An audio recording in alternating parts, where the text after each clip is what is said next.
Ever since I started work on the garden, I knew that somewhere in the design there'd have to be a pool.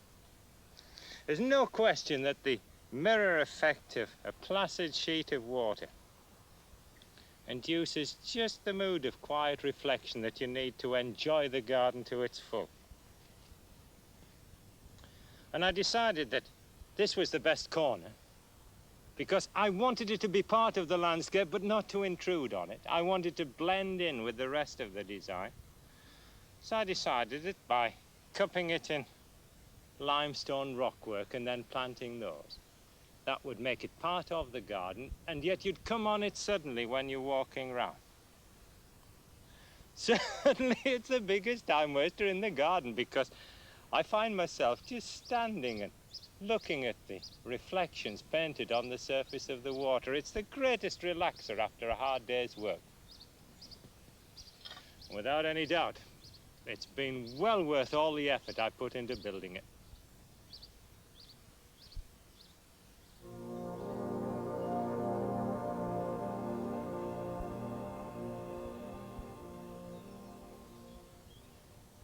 And the site I chose for the pool was an open one, because you don't want any overhanging trees. They'll drop leaves into the water and shade the pool, because to grow water plants successfully, you need to have at least 8 hours of sunshine a day. And the first job to do was to mark out the line of the pool.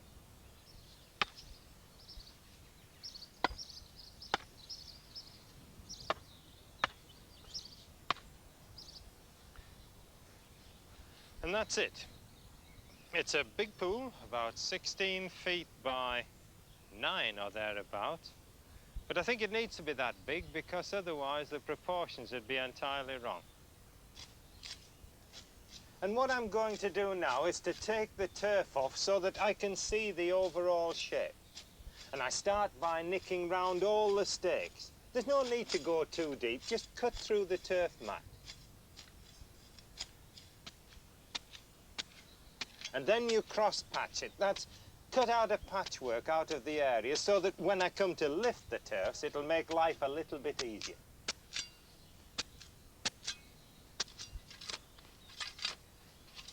Now, I know it would have been quicker to go along with the spade and dig out both the turf and the soil together, but then I wouldn't have been able to get such a good idea of the overall shape of the pond before I started to do any digging.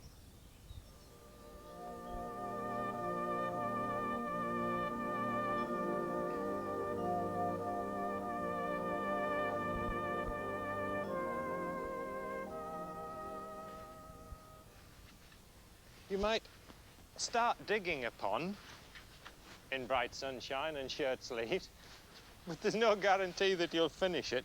And the rain has done one good thing.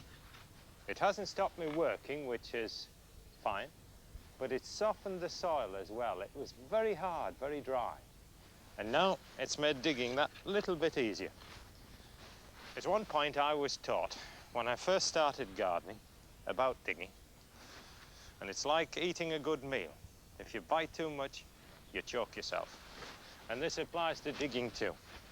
You take too big a spadeful, you get tired very quickly, and you can do yourself an injury. So nick it out like that.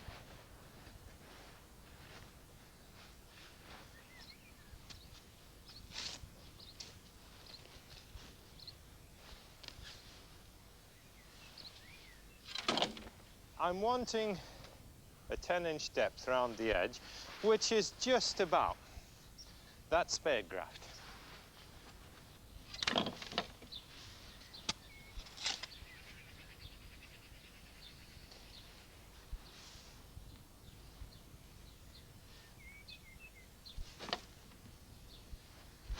The same thing applies to the wheelbarrow as applied to the spade.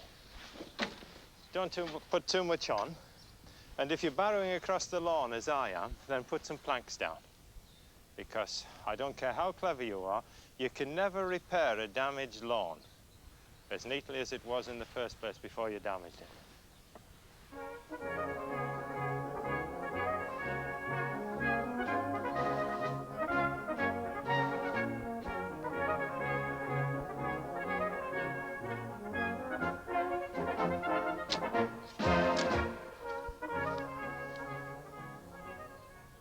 I'm digging out the side of the pond down to, what, about 10 inches to create a shelf round the pool for the plants that like growing in water, but not deep water. And they're called marginal plants. Now, for the main part of the pool, I'll dig down to about 21 inches, so that after I've put in the polythene liner and the sand base, I'll have a final depth of water of round about 18 inches. And I'm going that deep for some of the water lilies, and of course I'm going to have some fish in the pool, and they need deep water to stop them being turned into fish fingers during a really hard frosty winter. And water 18 inches deep very rarely freezes down to the bottom, even in these northern parts.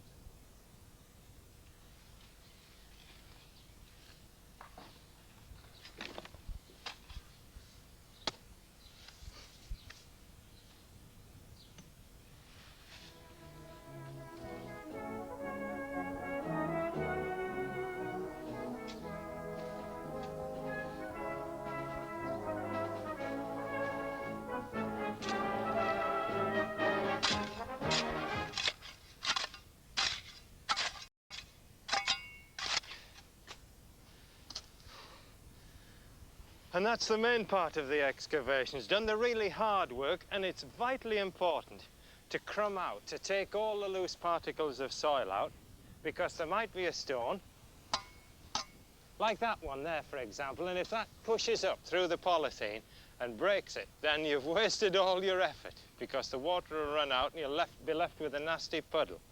And when you're tired, and you've been digging all day, you think, well, I'm down to 18 inches, check it.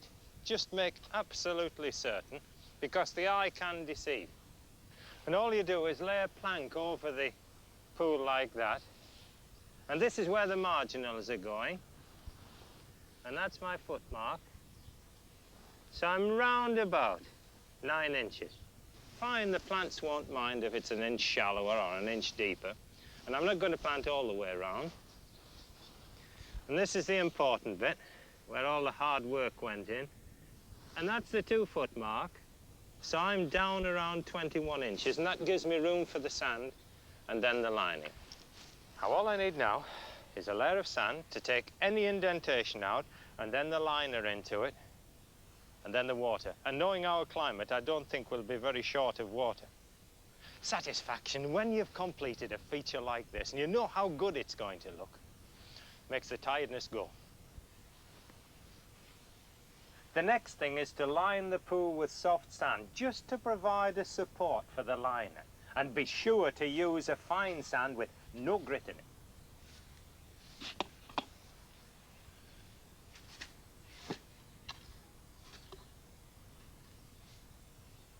And then you tamp it down. You want, what, 2 inches of sand spread evenly over the pool bottom, so that when the weight of the water pulls the liner down, the pressure spread evenly over the whole area. There's no chance then of the liner splitting.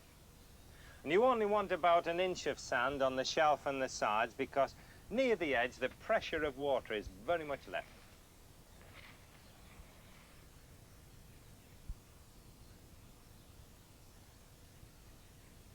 And this is the plastic liner. Now, it's pale blue on one side and beige on the other. Now, I'm going to use the beige side uppermost, because it'll more nearly match the colour of the stone that I'm going to put round the edge of the pool. And because it's a big pool, you've got to have a good strong pole through the middle of the liner to hold it. And that way you're going to get it coming off evenly over the whole area. So, some stones down first. Oh, be very careful. Be very careful. A friend of mine put a pool in, and he just finished it, waterfalls and everything. And he turned around to speak to him, stuck the fork in, stuck the fork straight through the liner, and he never did correct that leaking pool. You don't need to be too heavy.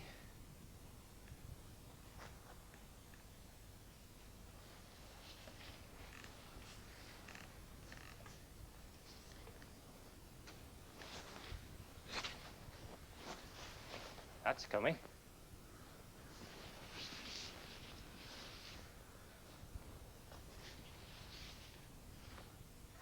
And as I unroll the liner, what I've got to do is place stones at intervals evenly round the edge of it. Now, this is vitally important, evenly round the edge, not overlapping the pool, because if you overlap the pool with him, they're liable to roll off and split the liner.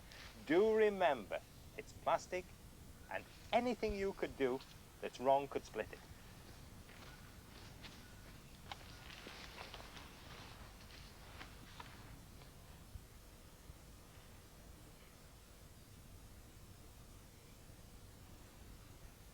And that's it. I've got everything tight and as even as I can make it, all ready for the water.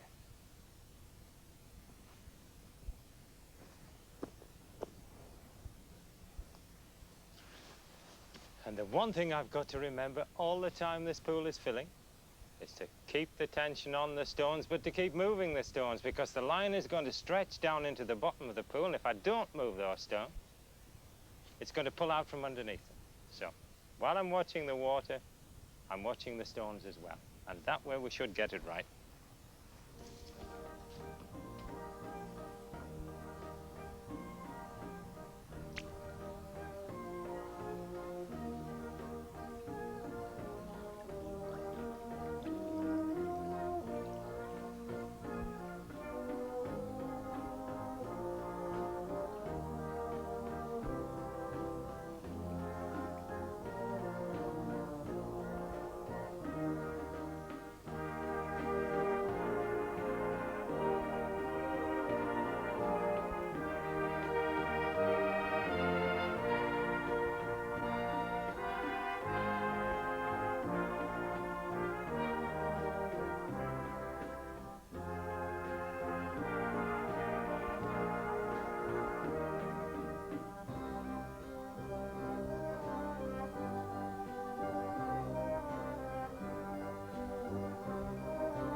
I've left the pond filled with water for a week or two because I wanted to make absolutely certain that it was watertight, because water under control is beautiful. Water running all over the garden very certainly isn't.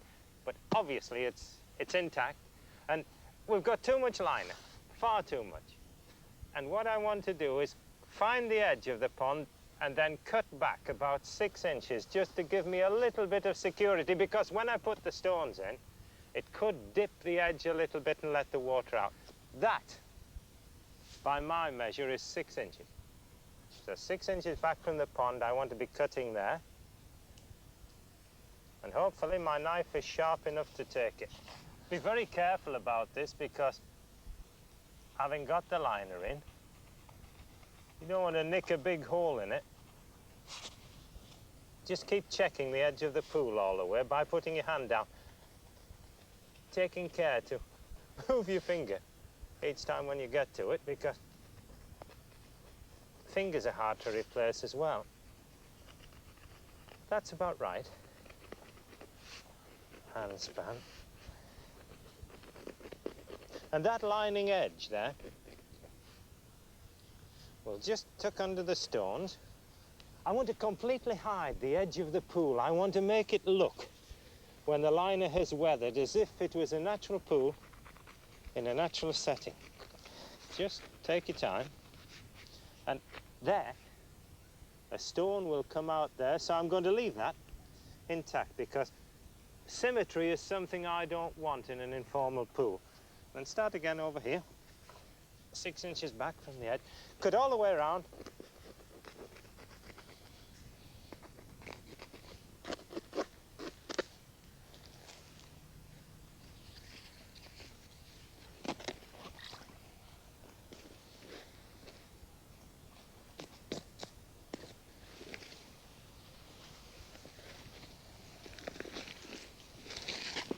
Now, in a proper garden design, you just can't have a pool on its own. You've got to place it in the garden context.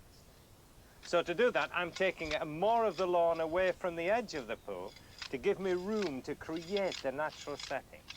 Now, it's a bit more hard work, nicking around the edges and skimming off the turf.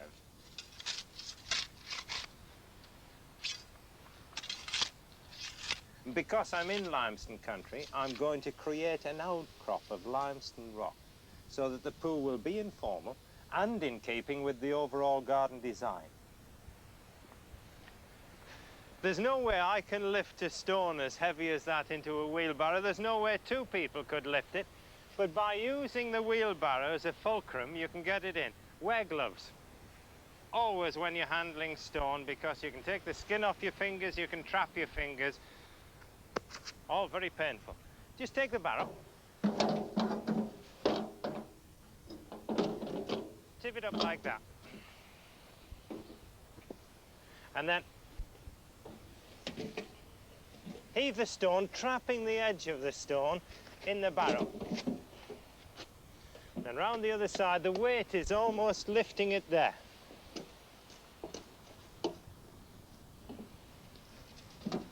Almost effortless. Almost. And once it's on the barrow, it's all yours.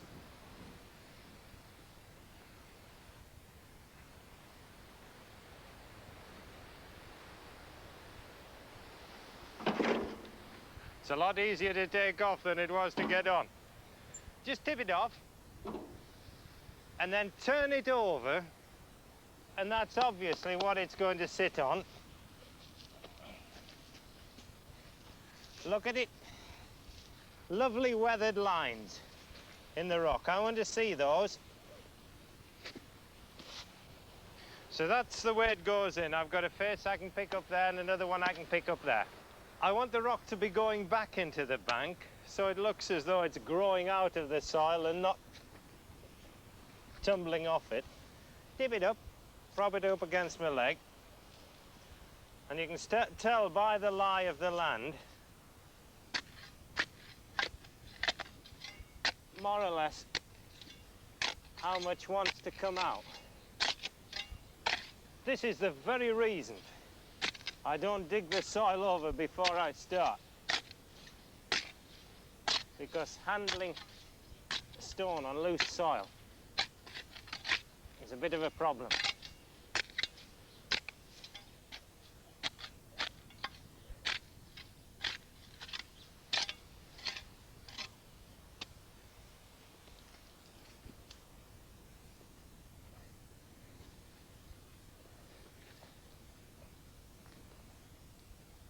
Make sure it's right, because if you get one stone wrong, then you've got it all to pull out. That is the most frustrating thing. But the angle's right. What I want is a stone to lose that corner. Just drop that in as if it was going into the ground.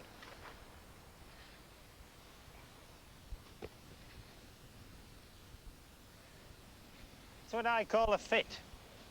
All I've got to do is drop that in now, so this part is hidden. Leave a crevice to put a nice little willow or something like that in. Fine. And on this face, sloping away from the pool, facing due south, a bunch of early flowering crocus that catches all the early warmth of early spring, that brightens the garden up very quickly. And what I'm going to do now around the back is to dig the soil out there. Take it right out, put some turf in to give me the height. It's going to be an economy, save me having to import soil.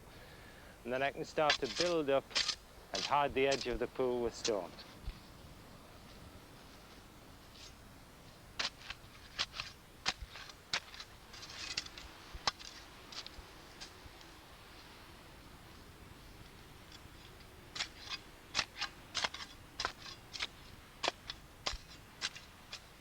This is where the care comes in. I don't want to split the polythene with the stone base. And I want to ease it right over so that the edge of the pool is hidden, so the water is lapping up to the stone. It'll give somewhere for the goldfish to hide too. A little bit of wedging under the back. That's him firm. Now, pick it up and keep on going of stone at the front, stone at the back, leaving a plateau in between to plant up.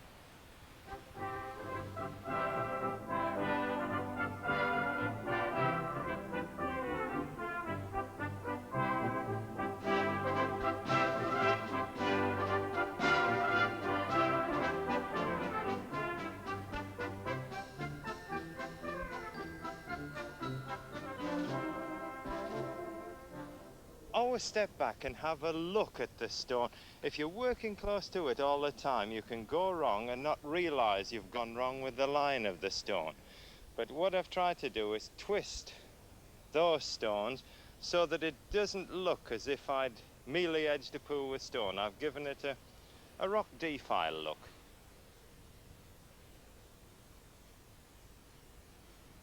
And I've achieved what I hoped to achieve, a dam to hold the water in position. And that was very, very important in the whole illusion. Gardening is an illusion. You're creating an illusion of a pool in a rocky defile.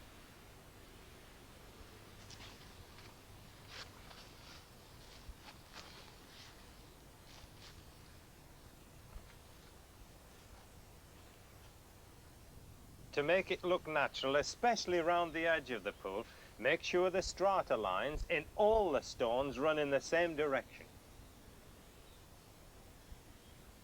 And if you're burying turf, get it well down, because though it will rot, one of the most heartbreaking things is to discover that the turf is growing up through the rocks. And when you put it in, turn it grass side down. That's a discouragement anyway. But it's a good way on a situation like this of gaining height, of getting the sort of height you require, and creating a very fertile soil as well, because the turf will rot and make up humus.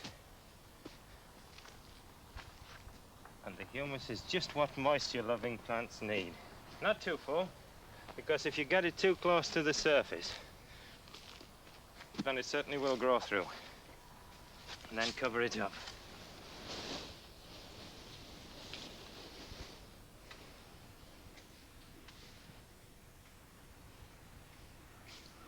And I like to keep it neat and tidy, all brushed off, so that as you go on, you can see what the finished product's going to look like.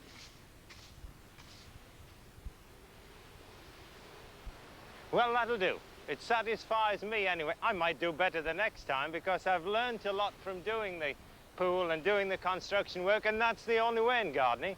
Read about it, yes. Watch how it's done, yes. And then get in and do it yourself. I've thoroughly enjoyed doing it. My goodness, hard work, but boy, the satisfaction when you look at it. It's going to look even better when the plants go in. And that's the next stage of the operation, choosing the plants, making sure you get the right ones, and then putting them in the right place and watching them grow.